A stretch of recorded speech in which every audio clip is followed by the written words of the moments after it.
Hi guys, I'm back again today with another reaction video, and today we are checking out Muhammad Hijab, and this is Muhammad, peace be upon him, in the Bible. This was a buy me a coffee request. So before we do start, don't forget to subscribe, click the bell button, and let's go straight into the video. Let's get it.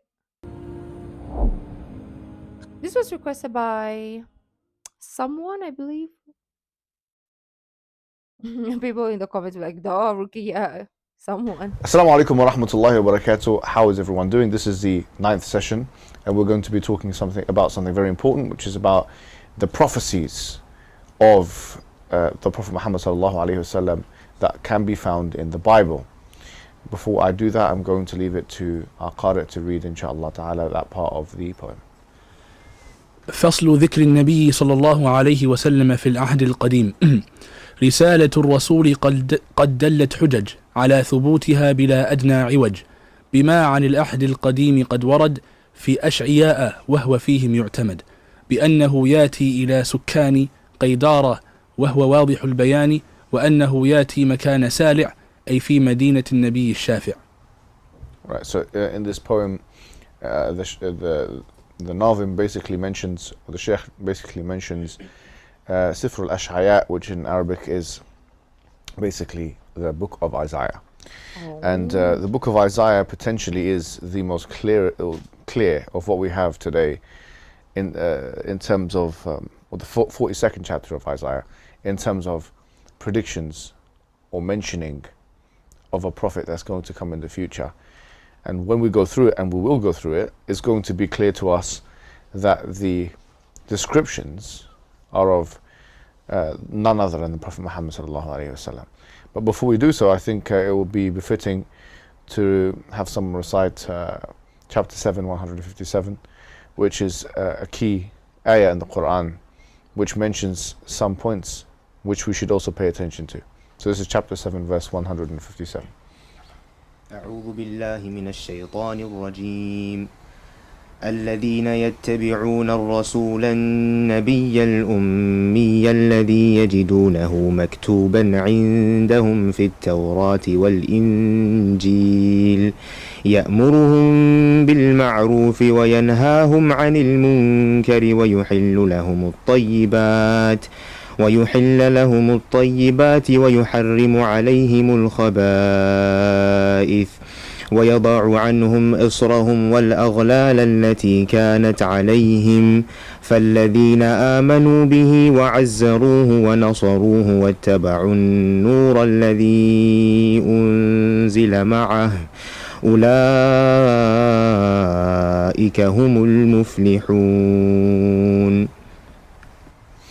Okay, so I'm going to quickly read a translation of that. They are the ones who follow the messenger, the unlettered prophet, whose description they found in the Torah and the Injil, the Gospel. He commands them to do good and forbids them from evil, permits for them what is lawful and forbids to them what is impure, and relieves them from the burdens and the shackles that bound them.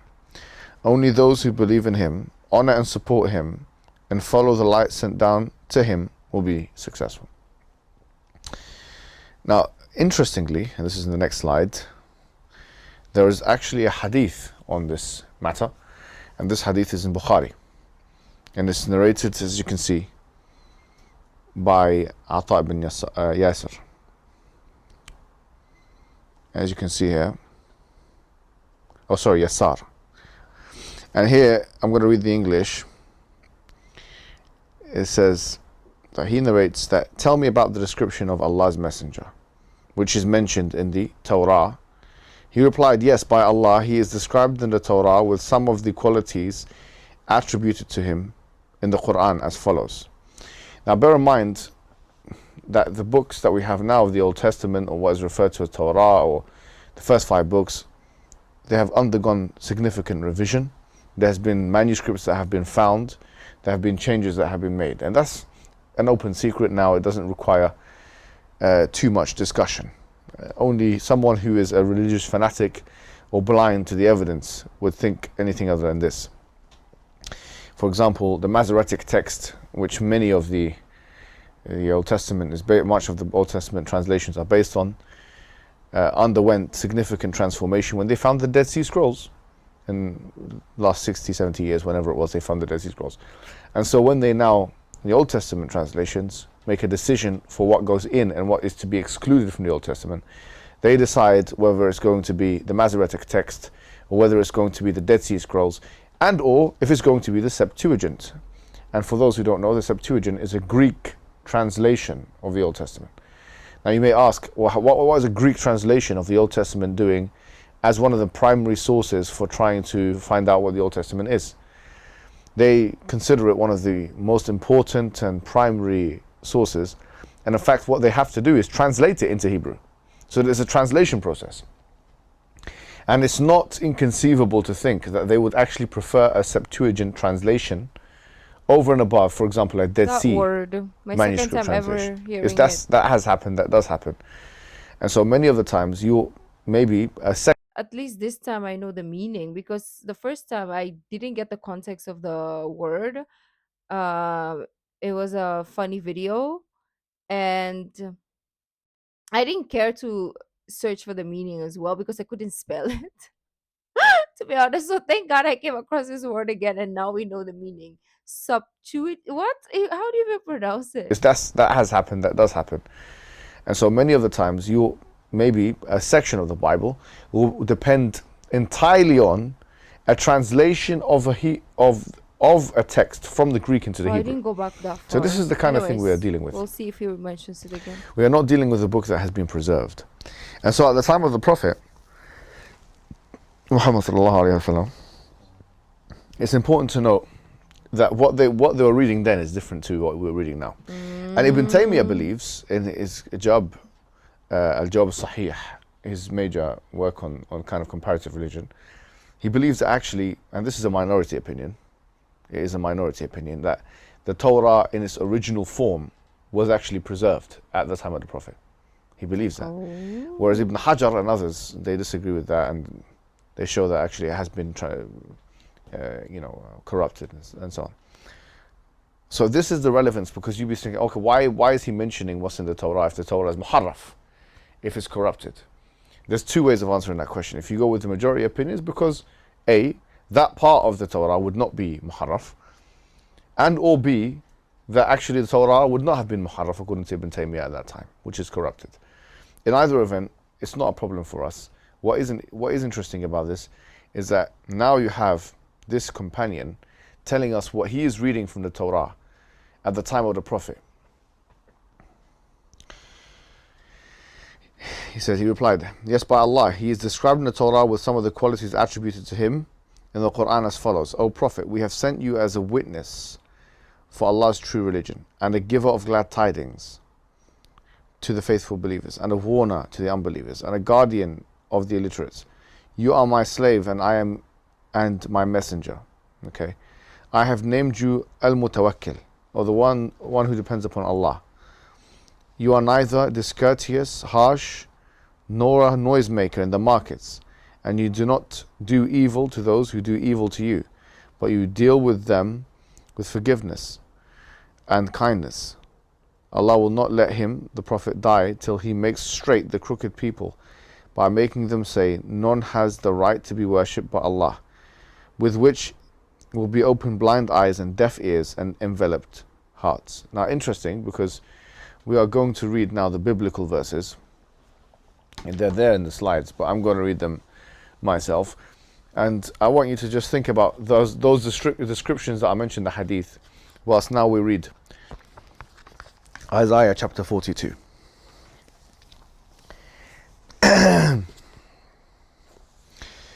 Here is my servant whom I uphold, my chosen one in whom I delight. I will put my spirit on him, and he will bring justice to the nations. He will not shout or cry out or raise his voice in the streets. What does that remind you of? The hadith we just read, yeah? And bear in mind also that not shouting and crying out is something which is in the Quran. Inna ankar al-aswat la sawt al-hamir, which is when Luqman was giving advice to his son. He said that the worst of voices are the voices of the donkeys. So don't raise your voice too much. Don't shout. Don't shout out. A bruised reed he will not break, and a smouldering wick he will not snuff out. In faithfulness he will bring forth justice.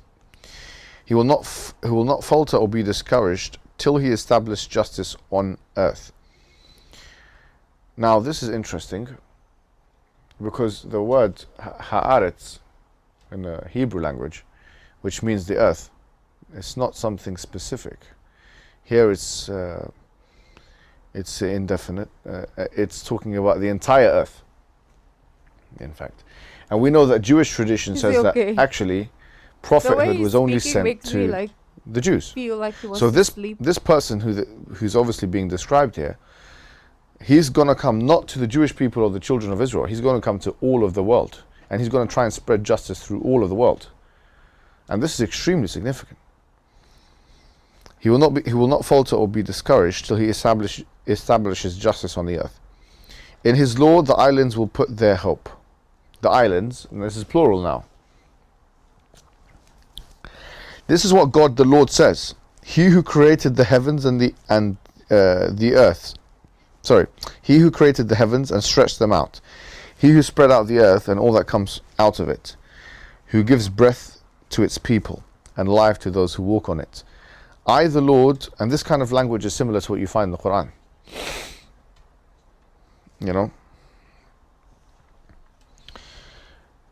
I, the Lord, have called you in righteousness. I will hold of your hand. I will keep you and will make you to be a covenant for the people and a light for the Gentiles.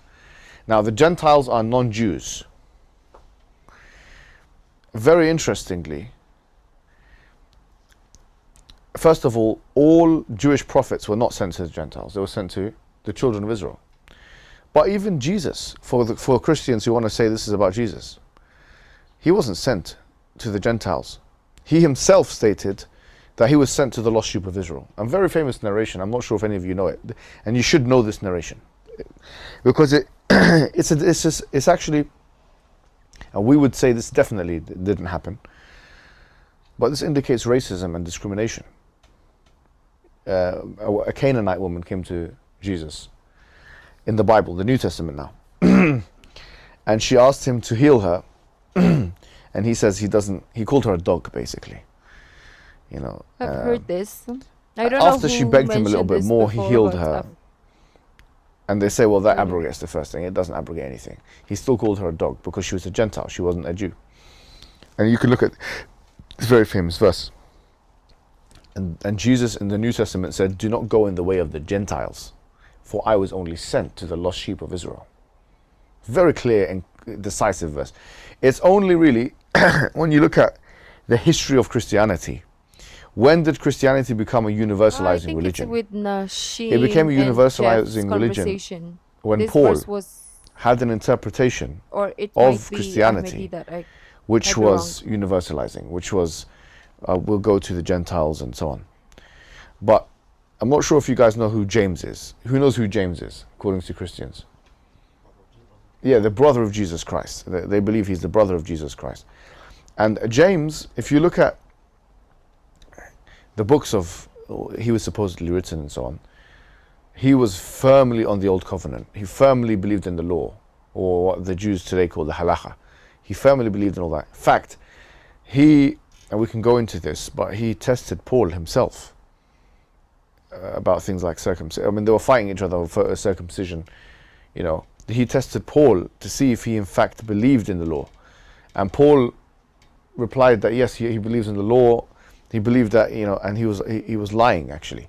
Because when you look at his books, there's 13 books in the New Testament that are attributed to Paul. All of them indicate that he doesn't believe, he believes in a new covenant. He believes that Jesus, the fact that he died for the sins of humanity means that we don't have to abide by that law.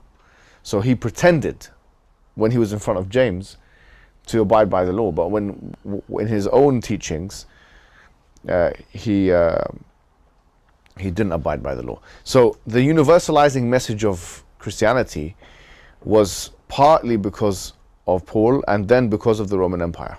when they took on Christianity. It couldn't be a localized religion for the Jews. It had to be something which was universalized for everyone. Otherwise, policy could not be extracted from it, and unity could not be made from it. But if you look at the explicit verses of the Bible, you can easily make a case for the localized nature of the message of Jesus himself. Do not go in the way of, the Gentiles, for I was only sent to the lost sheep of Israel. But the fact that this is not Jesus will become even more clear in the verses that follow. He stated, I, the Lord, have called you in righteousness.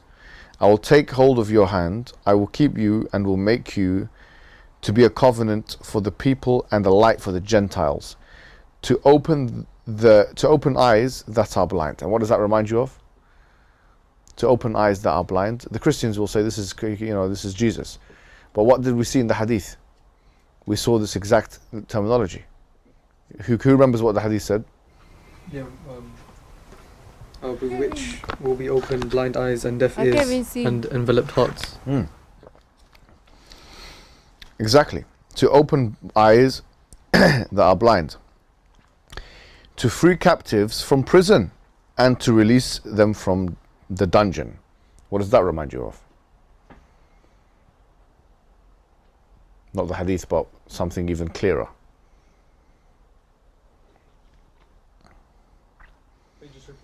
Let me know. With this sentence here, it says, to free captives from prison.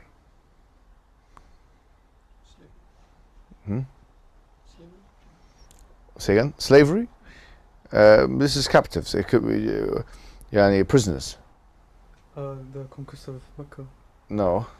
What did we just read in the beginning of the thing? In the surah, in chapter 7, 157. Can you go back to that? Can you go back to the translation of that?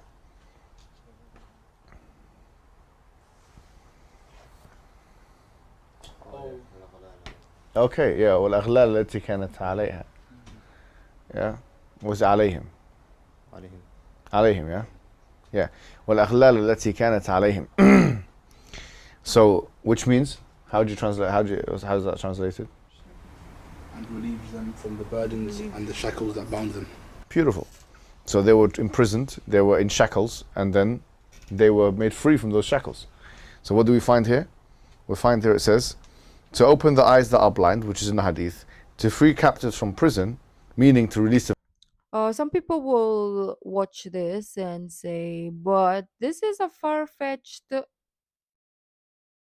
You're just getting things that are similar and then you're comparing it to this verse. Doesn't mean that it's talking about the prophet. That's what some people will say. I mean, I'm just looking into what the comments are gonna look like, right? Or what the comments look like in this video, probably, right? They'll be like, you're just reaching.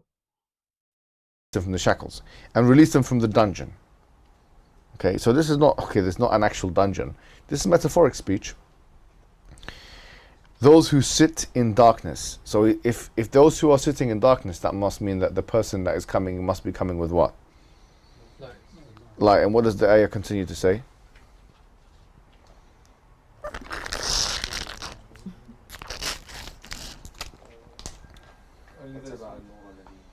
Yeah. Which means? They follow the light that's been revealed. Right, so they're following these people that are in darkness in the dungeons are now following a light. So the ayah is there, the hadith is there, and now you have this. Can you see the parallels so far? But the parallels will become even more clear when we continue. He continues, I am the Lord, that is my name. I will not give my glory to another or praise to idols. See the former things that have taken place, and new things I declare, before they spring into being. So if before they spring into being means this is about the present or the future. Future, because I announced them to you. He's going to announce the future. Sing to the Lord a new song, His praise from the ends of the earth. You who go down to the sea and all that is in it, you islands and all who live in them. Let the desert and its towns raise their voices. let the settlements where Kedar lives rejoice. Now, in the Bible, and you'll see this on your slides, it's clear who Kedar is. Who is Kedar? I don't know. He's one of the sons of Ishmael, right? So he can't be what? He can't be Jewish. It's finished. He must be what? He's an Arab. Ishmael is the father of all of the Arabs. Now I'm going to read to you exactly what it says in the Bible. So this is not telling you just, this is Genesis chapter 25 verse 13. And these are the names of the sons of Ishmael, by their names according to their generation, the firstborn of Ishmael. And then Nebajoth, I don't know if it's pronounced his name, and Kedar, and Adbeel, and Mibsam. So these are the names of who? The sons of Ismail. Okay. Now, but where are they? Well, the Bible tells us, Ezekiel chapter 27 verse 21, the Arabians and the princes of Kedar sent merchants to trade lambs and rams and male goats in exchange for your goods. So they are located in Arabia. So you have these people that are located in Arabia who are Arabs, and of all of the nations, the Canaanites, the Amalek, every single nation that the Bible mentions, which could be, I don't know, in the dozens, yeah? In this very verse, it mentions Kedar, the Arabs. Mm-hmm. How significant is that? That's extremely significant. I mean, no, and this is so decisive that it will have an impact on someone who truly believes in this book. How could it not? It's literally talking about which other Arab came to the Arabian Peninsula and did any of these things, let alone all of these things, and claimed prophethood and was followed. Not just, he was actually followed, not Musaylam al-Kadhab, who was not followed and relegated to the trash heap of history. Let the people of Salah sing for joy, and let them shout from the mountaintops. Many have said, Salah here is talking about the mountains in Medina, which are actually called Salah. Now, what is really interesting is that, if you read the Seerah, you'll find that the Jews in that area, they had actually gone to that area because they were expecting a prophet to come. And this is not something which is absent in the Bible. In the very book of Isaiah, and I forget the exact reference, we can get it, yeah? They were expecting a prophet to come from the quote-unquote thickets of Arabia. So The thickets of Arabia. how did they forget So why that is it then? that the Jews went to Arabia anyway? They went there according to the Seerah because they were expecting a prophet that was going to come in the future. The Bible actually mentions, it gives them that indication. And if you read the story of, for example, Huyay bin Akhtab, who is Safiya's father, actually, one of the Prophet's wives, who's a Jewish, ethnically Jewish. And she had that dream. Why did he get so angry? Do you remember that dream? She had a dream that basically I think it was the sun or the moon, came into her house and he hit her. He abused her after, like he beating her up, slapped her in the face. He interpreted the dream as the Prophet is going to come, and he interpreted the dream as it's not going to be a Jew either. So because he was able to interpret the dream in that way, he got immediately triggered and he abused his daughter, he slapped her. Which shows that these Jewish people, this is just one of many stories by the way, they knew that the Prophet, because their Bible tells them, I mean not their Bible, but their Old Testament, their Hebrew Bible, the Torah, whether it was preserved or not at that time, whatever it was, it told them that it was going to be in the thickets of Arabia. Maybe they were hoping it would be a Jew just like them. Because a lot of it is tribal. Remember, this Old Testament describes Ismail as a wild man.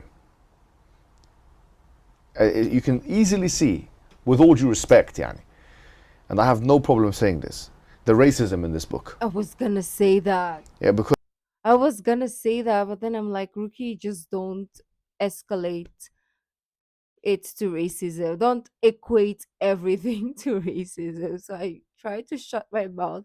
But here he goes. I mean, like, yeah, why would you not accept something or someone because it comes from a different background? Um, like for example, we want to the next, let's say, you know, biggest basketball player to come from our country, right? Of course, because we want to be proud and all that stuff. But if it's not, then we start like, oh, hating that person. So it's definitely racism. Because they depict, for tribal reasons, they depict, the Arabians as such and such, and they depict the Jews as such and such. It's clear the issues here. And secondarily, like Ismail is a wild man, yeah. But not just this, the way that they subject God, whoever done tahrif or corrupted this book, to a subordinate position, respective to their tribe, is clear. God repented to Israel. Can you imagine? That's a biblical verse. God repented to Israel. You know, the Almighty God repented to Israel. God wrestled Jacob, and he lost the wrestling match. What kind of thing is this? Yeah, why Okay, it's a will metaphor. God- Okay, it was the angel. But it's just, what kind of metaphor is this anyway? Yeah. Jacob obviously is the father of Jews. So God is being submitted here, being defeated here. The imagery, whether it's metaphorical or otherwise, he's being defeated by the Jewish super tribe. And God is being forced to repent to this Jewish super tribe. And so you can see, it's like anyone who knows a tribal society knows how important tribe is. And so imagine now they have to contend with the fact that this last prophet that's going to come, that's mentioned in their book, is actually from the other guys, the cousins. So we continue. Let the settlements where Kedar lives rejoice. Why where they live? Because that is, and this, by the way, it nullifies Jesus from being a contender. He was not sent to that area at all. It's finished now, isn't it? Because no one can say, well, it's talking about Jesus. Oh, because the eyes and the blindness. Jesus was not sent to Arabia by consensus. Whether it was Bethlehem or somewhere else, but it was not. It was certainly not Arabia or the Hijaz region or the Kedar. Let the people of Salah sing for joy. Let them shout from the mountaintops. So there were mountains in the area, as we know. Medina does have mountains. Let the people of Salah sing for joy. Let them shout from the mountaintops. Let them give glory to God or to Lord and proclaim His praise in the island. The Lord will march out like a mighty man. Like a warrior, He will stir up His zeal. So here's talking about a warrior. We can say we're talking about the Lord. But this language of the Lord going out and fighting, sometimes that is used to depict those who are going to go out and fighting on His behalf. And I can send you guys, inshallah, references for that. We can easily prove that in the Bible. So the Lord is coming out, meaning the Lord's people are coming out. But He's a warrior. So it is, once again, if this is how we interpret it, then that disqualifies Jesus Christ. Like a warrior, He will stir up His zeal. With a shout, He will raise the battle cry. And will triumph over His enemies. So that's, I mean, once again, it's not Jesus. Because according to us, he actually did. He triumphed over His enemies. But according to them, their narrative, He certainly didn't. I mean.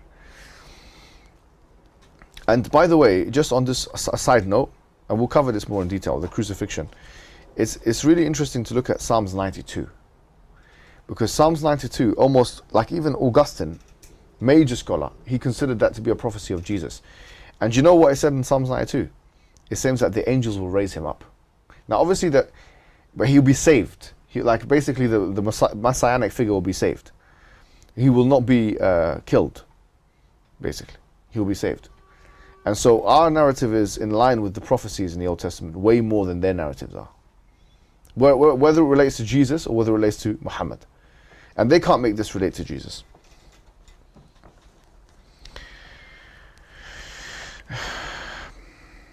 For a long time now, I have kept silent. I have been quiet and held myself back.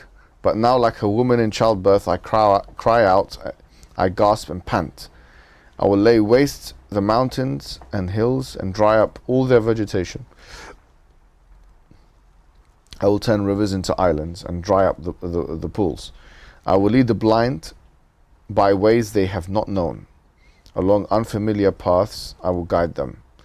I will turn the darkness into light before them and make the rough places smooth. There are the things I will do. I will not forsake them. But those who trust in idols, who say to images, you are my gods, will be turned back into utter shame. A very Islamic message indeed. And then it continues. But this is...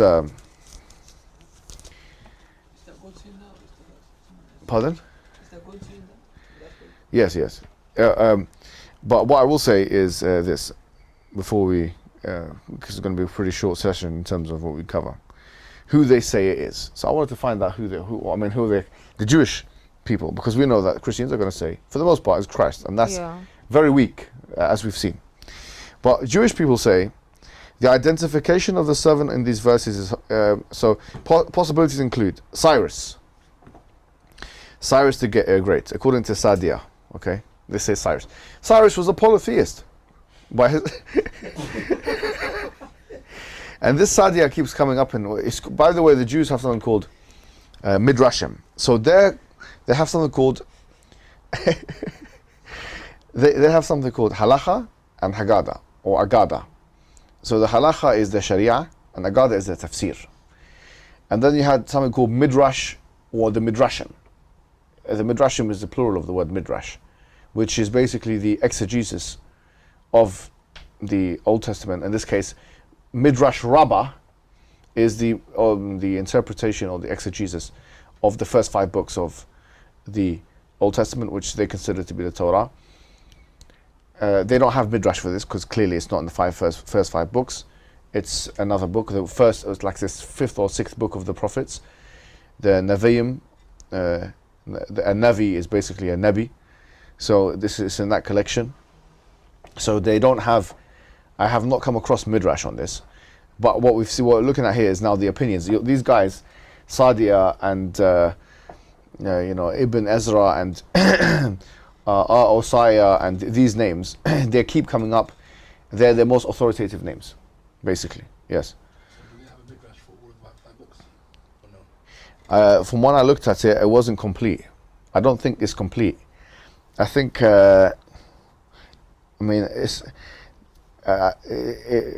they definitely have it for Genesis. It's called Genesis Rabbah. I think they certainly have it for Exodus.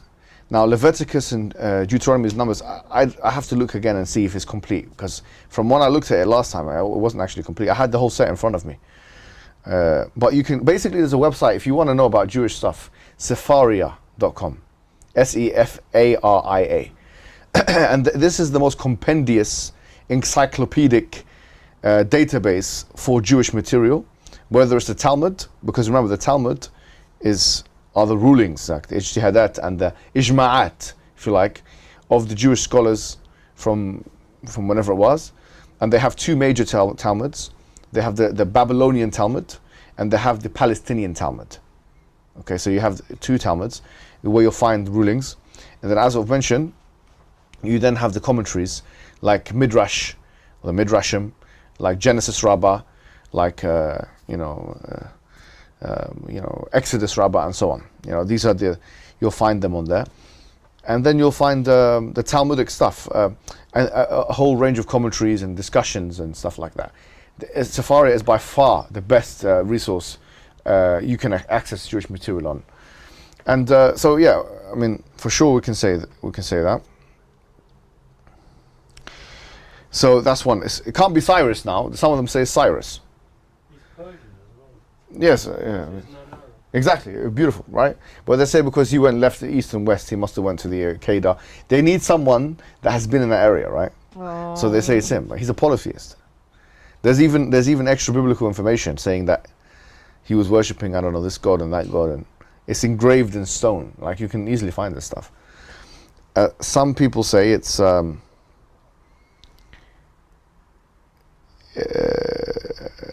prophet himself. So we're talking in this case about Isaiah. So some say it's Isaiah, but if it's Isaiah, why is it talking about him in the future tense? Why would he talk about himself like that in the future? If you look at the book of Isaiah, when he does talk about himself, he does talk about himself in the third person, but he doesn't ever speak about himself in the future tense. So this, he's one of the prophets. They consider him a prophet. No. Yeah, exactly, right? No, but they would argue it doesn't say that the person himself has to be Arab. He said that the people he's going to are Arab. So you got to be careful of these nuances. But the point gonna is, say, I was like, he's talking in the future. I mean, it's not him, right? Because if it's talking about the future, how could it be him? The Messiah, okay, the Messiah, which means for the Jews, they still think he hasn't come yet. This person who fulfilled all these criterion, but for the Christians, they'd have to say it's Jesus, actually, which I we say had it doesn't friends fulfill any who of the argued criteria. about that. Like, he hasn't come yet, and yeah, it was a very interesting table at that time because we have our two Jewish friends and then one Muslim friend, and then me, who at that time was Christian, right? So it was a very interesting table, to be honest. But I wasn't saying anything because I had nothing to say. I didn't know anything. I considered myself Christian, but I didn't know anything like educational to kind of like stand against Christianity. So I was just there enjoying the conversation, you know. I was like, yay, hello, hi. And this is the most, the last gasp. Rashi is a big name once again. He says it's the Israelite nation as a whole, which I mean is very difficult, right? Because it's clearly talking about one person throughout. In fact, it uses the word abdi, which is exactly the same as abdi. You know, the Hebrew language, which I had to study at a very, very basic level, and don't quiz me on it, has very similar words. They don't have a va per se. They don't have like that. But it is a bet, which is the ba. So in the beginning, when it says abdi, it's literally saying abdi. It's spelled in the same way. They have ayn as well, you know, and they have a bet. It's like the ayn and the ba and so on. They have a dalit. We have a da. You know, they have so it's yod. They call it yod. We call it yeah. You know, and the Hebrew language is quite interesting because it's very similar to the Arabic language. They say أحد شنين شلوشة, أربعة, خمسة, شش شفا, شمونيا, تسع, and then أسر. They go there. It sounds quite similar to 1, 2, 3, 4, 5 in Arabic, isn't it? واحد اثنين Kind of ثلاثة like أربعة خمسة, Filipino and so on. and Spanish. So like, if you look at even some we of the would words, compare. Bechtar, he is the one who is chosen, the chosen one. It's Mukhtar. The same, even some of the lexical wording there is concurrent with what we find in the Quran and Sunnah about the Prophet Muhammad sallallahu alaihi wasallam. Abdi, my abd. It's not ibadi. They would have to also make it plural. If it's talking about Israel as a nation, why is it in the singular? We have some serious questions to be asked here. So this is really a thorn in their side. It really, really is. And I've seen them really struggle with this. And I've seen good work being done. Adnan Rashid has done some good work on this. Like I said, Abu Zakaria is bringing something out. And there's a man called Dr. Ali Attai. I think this is his name. And he's very good. He knows Hebrew very well. He's got a PhD and he's engaged in these discussions as well. So if anyone wants further information, they can refer to these sources. And hopefully that made sense. Wassalamu alaikum wa rahmatullahi wa barakatuh. Oh, okay.